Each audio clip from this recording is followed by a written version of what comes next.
નમસ્તે વિદ્યાર્થી મિત્રો, ટાટ સેકન્ડરી અને હાયર સેકન્ડરીની મુખ્ય પરીક્ષા માટે પત્ર લેખનનું આદર્શ ફોર્મેટ આપણે જોવા જઈ રહ્યા છીએ.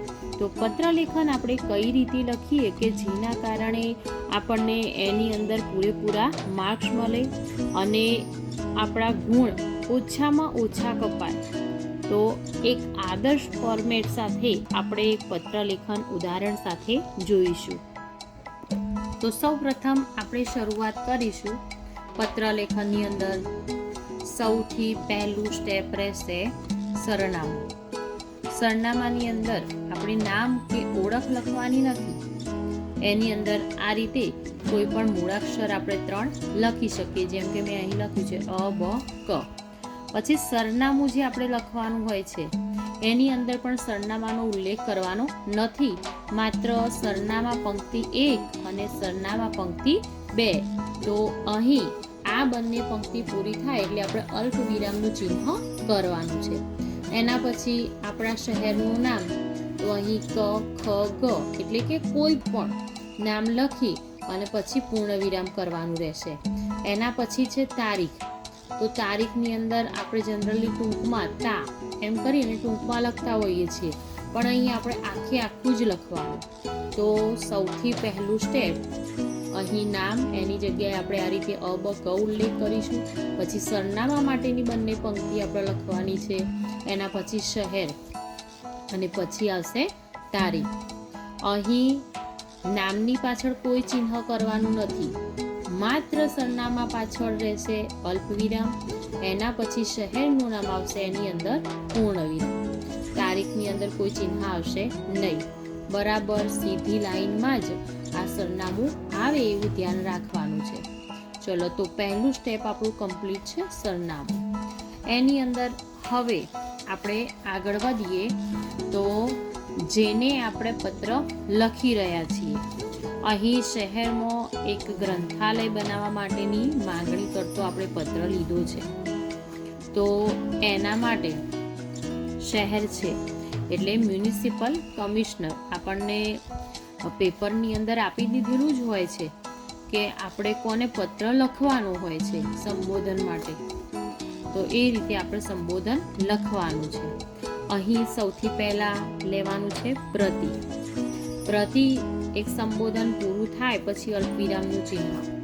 એના પછી મ્યુનિસિપલ કમિશનર શ્રી, આપણે જે અધિકારીનું નામ લખીએ ત્યારે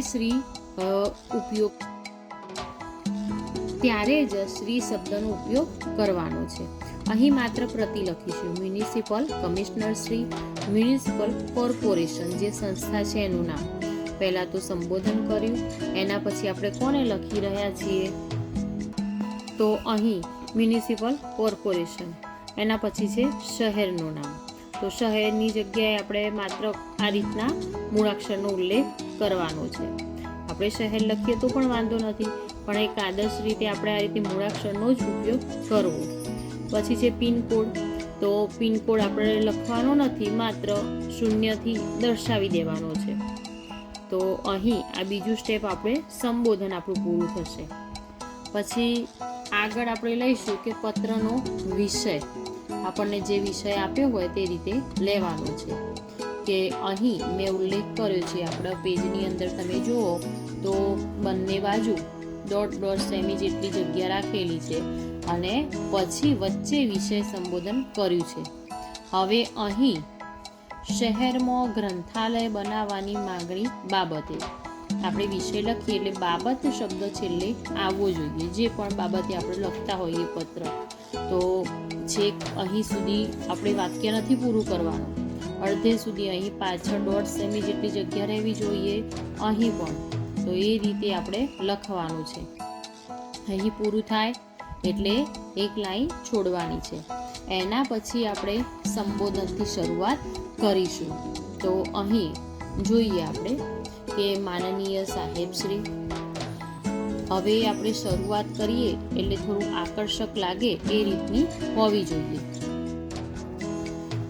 એ વાસ્તવિકતા તરફ આપનું ધ્યાન દોરું છું કે આપણા શહેરમાં ઉત્તમ કક્ષાના ગ્રંથાલયની ખૂબ જરૂર છે. એક પુસ્તક અનેક અનુભવો અને લાગણીઓની અભિવ્યક્તિ કરે છે, જેના દ્વારા સમાજના વ્યક્તિઓના વિચાર ઘડાતા હોય છે. તો અહીં જોઈએ આપણે પત્ર લેખનની અંદર પણ આપણે થોડામાં ઘણું બધું આપવાનું હોય છે, જેના કારણે આપણા શબ્દો જેટલા આકર્ષક એટલા આપણા ગુણ સારા. તો પહેલી 4 લીટીની અંદર મેં એની શરૂઆત કરી છે. એના પછી આગળ આપણે લઈએ મુખ્ય આપણા મુદ્દા તરફ આવવાનું છે કે બાળકો નવરાશના સમયે, વડીલો હળવાશના અનુભવ કરવા માટે કે ગૃહિણીઓ અને અન્ય જરૂરિયાત વાળા વ્યક્તિઓ ત્યાંથી પુસ્તક મેળવીને સરળતાથી વાંચન કરી શકે અને તેમના જ્ઞાનમાં વધારો કરી શકે તે માટે હું આપ શ્રી પાસે ગ્રંથાલયની માંગણી કરી રહી છું. આપ તેની જોગવાઈ અવશ્ય કરશો એવી આશા રાખું છું. જ્યારે આપણે એક સારું પુસ્તક વાંચીએ છીએ ત્યારે જગતમાં આપણા માટે એક નવો પ્રકાશ પ્રગટે છે. પુસ્તકોના આવા અનેરા મહત્વને લઈને તેને સમજીને આપ શ્રી આવા પુસ્તક દિવસ 23 એપ્રિલ 2024 સુધી એક ગ્રંથાલયની જોગવાઈ કરો તેવી અભ્યર્થના. અહીં આપણે તારીખ, વાર એ આપણી અનુકૂળતા પ્રમાણે આપણે લખવાનું છે. જે સમયગાળા દરમિયાન આપણે પેપર લખતા હોય તે સમયગાળાનું લખવાનું રહેશે. તો અહીં થોડી આકર્ષક પંક્તિઓ પણ આપણે 1-2 લખી શકીએ. પુસ્તક દેવો ભવો. અહીં એક આકર્ષક પંક્તિ બીજી લીધી છે. આપ શ્રી પાસે એવી આશા રાખું છું કે આ માંગણીનો સ્વીકાર અને અમલ ઝડપથી કરશો. વિનંતી સહ. અહીં આપણે એમને વિનંતી કરવાની છે અને પોઝિટિવ એન્ડિંગ જ કરવાનું છે. હંમેશા પત્ર લખતા હોય કે નિબંધ લખતા હોય તો છેલ્લે અંતે આપણો ઓપિનિયન પોઝિટિવ હોવો જોઈએ. હવે અહીં આપણે આ પત્ર લખ્યો છે તો લિખિતમ આપનો વિશ્વાસુ અને આપણે શરૂઆતની અંદર જે લખ્યું હતું આપણા નામ માટે જે મૂળાક્ષર વાપર્યા છે તો એ જ મૂળાક્ષર લેવા. અહીં આપણે એની નકલ કોને રવાના કરી છે તો એ અહીં આપણે ઉલ્લેખ કરવાનો છે. નકલ રવાના માનનીય મેયરશ્રીને આપણે નકલ રવાના કરી છે. તો આ રીતે આપણે પત્ર લેખન લખીએ તો આપણા જરા પણ એમ કે વધુ માર્ક્સ ન કપાય અને સારી રીતે આપણે ગુણ મેળવીએ.